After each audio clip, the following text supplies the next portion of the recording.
How's it going, everyone? This is Guide to Everything. In today's video, I'll show you on how you can add some text in your PrusaSlicer. So I'm going to be adding a simple shape on my PrusaSlicer or onto our bed. And basically, let's say that we want to add a text onto this specific shape right here. To do that, just click on the model that you want to add text into. So you can press the T button on your keyboard while the model is selected, and basically it will then open up the embossed function for the text. In here, of course, you can then type whatever you want to. Let's just leave it at default to make things easier. And of course, you can click and drag your mouse to adjust where you want to place your text. In here, you can either join the text function, you can cut onto your model if you want to, or you can add it as a modifier. There's some additional options right here.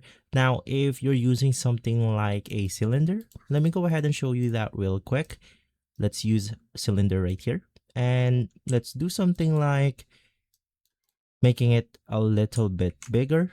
And if we simply add text onto it, you then want to use this specific advanced feature called the used surface.